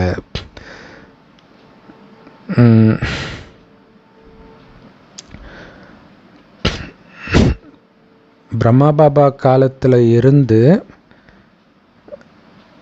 சேவையின் ஆதி ரத்தினங்களாக இருக்கிறாங்க இல்லையா? அந்த குழு நல்ல உறுதியாக ஆகணும், ஸ்ட்ராங் ஆகணும். எப்போ அப்படி ஆவீங்க? ஏன்னா இது உங்களுடைய கடமைன்றார். ஜானகி தாதியை பார்த்து சொல்கிறாரு. ஸோ இந்த எண்ணம் உங்கள் மனதிலும் இருக்குது தானே? எப்படி தாதிகளுக்குள்ள ஒற்றுமையும் திட எண்ணமும் ஸ்ட்ராங்காக இருக்குதோ, அதே மாதிரி ஆதிரத்தினங்கள் சேவையில் ஆதிரத்தினங்களாக இருந்தாங்களே, அதாவது ஆரம்பத்திலே வந்த குழந்தைங்க, அவர்கள் அந்த குழுவும் அதே அளவிற்கு ஸ்ட்ராங்காக ஆகணும். அதுக்கு ரொம்ப அவசியம் இருக்குது இப்போ. ஏன்னா சேவை அதிகரிக்கணும். அதனால் இந்த குழுவின் சக்தி எது விரும்பினாலும் செய்ய முடியணும். அந்த அளவுக்கு சக்தியை அதிகப்படுத்துங்கன்றார். ஏன்னா இப்போ வயசானவர்கள் இல்லையா, அவங்க போய் ஆடி ஓடி சேவை செய்கிறது கஷ்டம். அப்போ அவங்க மனதினால் கொடுக்குற சக்தியின் ஆதாரத்தில் தான் மற்றவர்கள் புதியதாக வந்தவர்கள் சேவையை பண்ண முடியும். இப்போ நம்ம புதுசாக சேவை பண்ணுறோம் அப்படின்னா இதுக்கு பின்னாடி பல தாதிகளுடைய சூக்ஷ்ம சக்தி இருக்கும், அட்வான்ஸ் பார்ட்டியோட சூக்ஷ்ம சக்தி இருக்கும். ஸோ அதை பலப்படுத்த சொல்கிறார் பாபா. ஸோ 5 பாண்டவர்கள் எதோடைய நினைவு? இந்த குழுவுடைய நினைவு. ஸோ 5 பேர் இருக்கிறாங்க பாண்டவர்களில் மகாபாரதத்தில். ஆனால் அது ஒட்டுமொத்த இந்த குழுவுடைய ஒரு அடையாளம். நல்லது. யார் சாக்கார் பிரம்மா காலத்தில் இருந்தே சென்டரில் சேவாதாரியாக இருக்கிறீங்க, அவங்களாம் ஏந்திரிச்சு நில்லுங்கன்றார். யாரெல்லாம் சென்டரில் தங்கி இருக்கிறீங்க, அவங்களும் நிற்க சொல்கிறார். ஸோ இதில் பிரதர்ஸும் இருக்கிறாங்க. ஏன்னா பாண்டவர்கள் இல்லாமல் சத்கதி கிடையாது. இங்கே கம்மியாக தான் இருக்கிறீங்க, ஆனால் இன்னும் நிறைய பாண்டவர்கள்னு சகோதரர்களையும் சக்தின்னு சகோதரிகளையும் சொல்லுவார். ஆனால் ஜென்ரலாக பாண்டவர்கள்னால் எல்லோரையும் குறிக்கிறது தான், சக்தினாலும் எல்லோரையும் குறிக்கிறது தான். பட் ஸ்பெசிஃபிக்காக சொல்லும்போது பாண்டவர்னு சொல்லும்போது ஆண்களை சொல்கிறார்.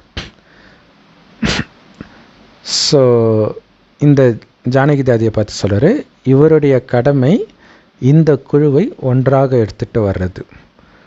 ஸோ அதுக்கு இந்த தாதிஜி முதுகெலும்பாக இருப்பாங்க. ஸோ இங்கே தாதிஜின்றது பிரகாஷ்மணி தாதியை சொல்கிறாருன்னு நினைக்கிறேன். ஸோ இவங்க ரொம்ப நல்ல ரத்தினங்கள், நல்லது எல்லாமே நல்லா இருக்குது. நீங்கள் என்ன செய்தாலும் உங்களுடைய குழுவில் மகான் தன்மை இருக்கும். உங்களுடைய கோட்டை உறுதியாக ஸ்ட்ராங்காக இருக்கிறது. செம பவர்ஃபுல்லான வரதானம் பாபா சொல்கிறாங்க. எப்படிப்பட்ட முரண்பட்ட சூழ்நிலை, பிரச்சனையான சூழ்நிலை வந்தாலும் உங்களுடைய சுயமரியாதைன்ற சீட்டில் உட்கார்ந்துட்டு இருக்கிறதன் மூலமாக நிரந்தர வெற்றியாளராகுங்கள். அதுக்கு விளக்கம், உங்களுடைய சுயமரியாதை ஆசனத்தில் நிரந்தரமாக உட்கார்ந்துட்டு இருங்க, அதை விட்டு இறங்கவே கூடாது. என்ன சுயமரியாதை? நான் நிறைய சுயமரியாதை இருக்குது இல்லையா? நான் அமைதியான ஆத்மா, அன்பான ஆத்மா, அந்த மாதிரி நான் வெற்றி ரத்தின ஆத்மா, நான் மாஸ்டர் சர்வசக்திவான் இப்படின்ற சீட்டில் சதா உட்காந்துட்ருக்கணும் எப்போவுமே இல்லையா? தோல்வி அடைய வாய்ப்பே கிடையாது. உங்கள் மனசு கொஞ்சம் அப்படி ஜெர்க் ஆகுதுன்னாலே தோல்வி அடைஞ்சிட்டிங்கன்னு புரிஞ்சுக்கணும். அது உங்களை சட்டையே பண்ணலை அப்படின்னா தான் நீங்கள் ஜெயிக்கிறீங்கன்னு அர்த்தம். ஸோ அப்போ நான் மாஸ்டர் சர்வசக்திவான். ஸோ இது பார்த்திங்கன்னா லவ் யூ பாபா, இதில் மகாபாரதத்தில் பார்த்திங்கன்னா கர்ணனுடைய தேர் ஏதோ ஒரு பள்ளத்தில் மாட்டிக்கும் அந்த சக்கரம். ஸோ அதை எடுக்கிறதுக்காக கர்ணன் இறங்கும் பொழுது கிருஷ்ணர் அர்ஜுனன்ட்டு சொல்வார், விட அவன் மேலே அம்புன்ட்டு. உடனே கர்ணன் இதெல்லாம் அநியாயம், நான் கீழே இருக்கிறேன்னா நீயும் கீழே இறங்கி வரணுன்ட்டு.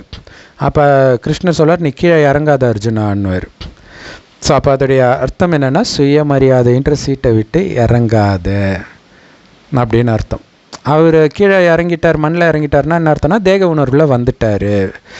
நம்ம தேக உணர்வில் வராமல் இருக்கிறது தான் அங்கே யுத்தமே இல்லையா? நான் மாஸ்டர் சர்வசக்திவான், இறங்கவே மாட்டேன், பறந்துக்கிட்டே இருப்பேன். ஒவ்வொரு கல்பத்திலும் நான் வெற்றி ரத்தின ஆத்மா. ஸோ அதெல்லாம் கூட இன்றைக்கி சொல்லியிருக்காரு இல்லையா? போன கல்பத்தில் வந்தவங்க தானே, அப்போ வெற்றி நிச்சயிக்கப்பட்டது போங்கன்ட்டார். இப்போ சொல்கிறாரு, எந்த சீட்டில் நீங்கள் உட்காருங்களோ அதற்கான தகுதியை தானாகவே வளர்த்துக்குவீங்க. கரெக்டு தானே இல்லையா? ஒரு பதவி கொடுக்குறாங்கன்னா அதுக்கேற்ற தகுதி தானாகவே வந்துடும். ஸோ அப்போ நான் அந்த சீட்டில் உட்கார்றேன்னு நீங்கள் ஞாபகம் வச்சுக்கிட்டாலே சர்வசக்திவானாக ஆகிடுவீங்கன்றார். அதுதான் அந்த ஸ்வரூபமாக ஆகுங்கன்றார். அது இல்லையா? அது சொல்லிகிட்டு இருக்கிறதுக்கு பதில் அந்த ஸ்வரூபம் சர்வசக்திவான் வெற்றி ரத்தினம் நான் அப்படி, அது அஞ்ஞானிகளுக்கே அது இருக்குது பாருங்களா. விஜய் துல்லாத மனம் துள்ளும் தான் பயங்கர ஹிட். அதுக்கு முன்னாடியே நிறைய படம் ஹிட்டு, பட் துல்லாத மனம் துள்ளும் அது மாதிரி பயங்கர ஹிட்டு. அப்போ என்ன போஸ்டர் ஓட்டினாங்கன்னா, விஜய் என்றாலே வெற்றி தான். விஜய்க்கு அர்த்தம் வெற்றி இல்லையா ஹிந்தியில். ஸோ அப்போ இப்போ இந்த டிவிகே அப்படின்னு அவர் வைக்கிறது கூட தமிழக வெற்றி கழகம்னு வந்தாலும் அதோடைய உண்மையான அர்த்தம் அந்த விஜய் கழகத்தை தான் வெற்றின்னு மாற்றிட்டாங்க. ஸோ விஜய்க்கும் வெற்றிக்கும் ஒரே அர்த்தம் தானே. ஸோ அப்போ நம்ம தொட்டால் அது வெற்றி அடையுன்ற எண்ணம் அவருக்கு இருக்குது, அசைக்க முடியாமல் இருக்குது. சினிமாவில் நம்ம ஜெயிச்சிட்டோம், இதில் ஜெயிச்சிட மாட்டோமா அப்படின்ட்டு. ஸோ அப்போ அஞ்ஞானிகளுக்கே அந்த அளவுக்கு நம்பிக்கை இருக்குதுன்னா, நம்பிக்கை இருக்கிற இடத்துல கண்டிப்பாக வெற்றி இருக்கணும் பாபா சொல்லியிருக்கிறார். பட் அதையும் மீறி தோல்வி அடைந்தவர்களை நம்ம பார்க்குறோம். விஜயகாந்த், சீமானு வரிசையாக. ஏன்னா இது கலியுகம், மாயா தண்டனை கொடுப்பதற்கு கூட பிடிச்சி இழுக்கும். ஏன்னா அது தனி ஒருத்தருடைய விஷயம் கிடையாது இல்லையா, ஒட்டுமொத்த மக்களுடைய விஷயம். அதை நம்ம கணிக்க முடியாது. ஆனால் மாயை வெல்வது உங்கள் தனிப்பட்ட விஷயம். நீங்கள் நினச்சா கண்டிப்பாக ஜெயிக்க முடியும். ரஜினி படத்தில் டைலாக் வருமே, குறி வச்சா விழணும் அப்படின்னு வரும். ஸோ அந்த மாதிரி நான் வெற்றி ரத்தினம், வெற்றி அடைந்தே தீருவேன் அப்படின்னு நீங்கள் இருந்தீங்கன்னா, திடமான எண்ணத்தோட அந்த சீட்டை விட்டு இறங்க மாட்டேன்னு இருந்தீங்கன்னா, எப்படிப்பட்ட எதிர்மறையான சூழ்நிலை உங்கள் முன்னாடி வந்தாலும் ஒரு வினாடியில் டக்குன்னு அந்த சீட்டில் போய் உட்காந்துருங்க. அவ்வளோதான். அந்த சீட்டில் உட்காந்திங்கனாலே முடிஞ்சு போச்சு. அந்த சீட்டுக்கு அந்த பவர் என்ன பவர் தெரியுமா? எந்த கட்டளைகள் ஏற்கப்படும் அப்படின்னா, அந்தந்த பதவிக்கான சீட்டில் உட்கார்ந்து கட்டளை கொடுத்தா தான் அது மதிக்கப்படும். இல்லை கலெக்டராக இருக்கிறாருன்னா, அவர் கலெக்டரை அந்த சீட்டில் உட்கார வரைக்கும் தான் அவருக்கு மரியாதை. அந்த வேலை போயிடுச்சுன்னா அவ்வளோதான். அதுக்கப்புறம் அவருக்கு யாரும் மரியாதை கொடுக்க போகிறது கிடையாது. எல்லாருக்குமே அந்த நிலைமை இல்லையா? முதல்வர் ஆகட்டும், மினிஸ்டர் ஆகட்டும், பிரதமர் ஆகட்டும், அமெரிக்க ஜனாதிபதியாக கூட இருக்கட்டுமே, அந்த பதவியில் இருக்கிற வரைக்கும் தான் பவர். அது வரைக்கும் தான் எல்லோரும் கேட்பாங்க. அதே மாதிரி தான் இந்த சக்திகள், நீங்கள் மாஸ்டர் சர்வசக்திவான்ற சீட்டில் உட்காந்து கட்டளை இடும்போது தான் கேட்கும், இல்லைன்னா கேட்காது. ஸோ அதனால் அந்த சீட்டிலேயே செட் ஆகிடுங்கன்றார். அந்த சீட்டில் உட்காந்துக்கிட்டு தான் எல்லா காரியத்தையும் பண்ணும், சாப்பிட்றது, குளிக்கிறது எல்லாமே. அப்போ சதா வெற்றி அடைவீங்க. மாயை உங்களை எப்போவுமே தோக்கடிக்காது. ஏன்னா இந்த சங்கம யுகமே நிரந்தரமாக வெற்றி அடையக்கூடிய யுகம். மகாபாரத யுத்தம் இல்லையா? இந்த சங்கம யுகத்தில் சூக்ஷ்மமாக முதல்ல யுத்தம் நடக்குது நமக்குள்ள, பிறகு தான் வெளியில் நடக்கிற யுத்தம். ஸோ தொடர்ந்து வெற்றி அடையிறதுக்கான யுகம் இது. ஸோ இந்த யுகமே ஆசீர்வதிக்கப்பட்டது. அதனால் ஆசீர்வதிக்கப்பட்டவர்கள் ஆகுங்கள், அதாவது ஆசீர்வாதத்தை குவியுங்கள். மற்றவர்கள்கிட்ட இருந்து வெற்றி அடைஞ்சிக்கிட்டே இருந்தீங்கனாலே ஆசீர்வாதம் குவிஞ்சிக்கிட்டே இருக்கும், நீங்களும் வெற்றியாளராக ஆகிட்டே இருப்பீங்க. ஸோ செம்ம பவர்ஃபுல்லான வரதானம். ஸ்லோகன்: யார் தன்னுடைய அனைத்து பலகீனத்தின் மீதும் வெற்றி கொள்கிறார்களோ அவர்கள்தான் சிவசக்தி பாண்டவ சேனை. இல்லையா? சிவசக்தி, சக்தின்றது இங்கே சகோதரி, பாண்டவன்றது சகோதரர்கள். ஸோ சிவனுடைய சக்தி பாண்டவ சேனை நாம தான். யார் அனைத்து பலகீனங்களையும் வென்றால் தான் நீங்கள் சிவசக்தி சேனைன்னு சொல்வதற்கு தகுதி உடையவர்கள். ஸோ செம பவர்ஃபுல் முரளி, ஒன்றும் செம பவர்ஃபுல்லான. இதில் வர ஒரு பாயிண்ட்டும் ஒரு நாளைக்கு ஃபுல்லாக அப்படியே ப்ராக்டிஸ் பண்ணலாம், அடுத்த அவ்யக்த முரளி வர வரைக்கும். ஓம் சாந்தி. செம powerful Murali. Love you Bap Dada. Thank you Bap Dada. குஷியாக இருங்க, குளிர்ச்சியாக இருங்க.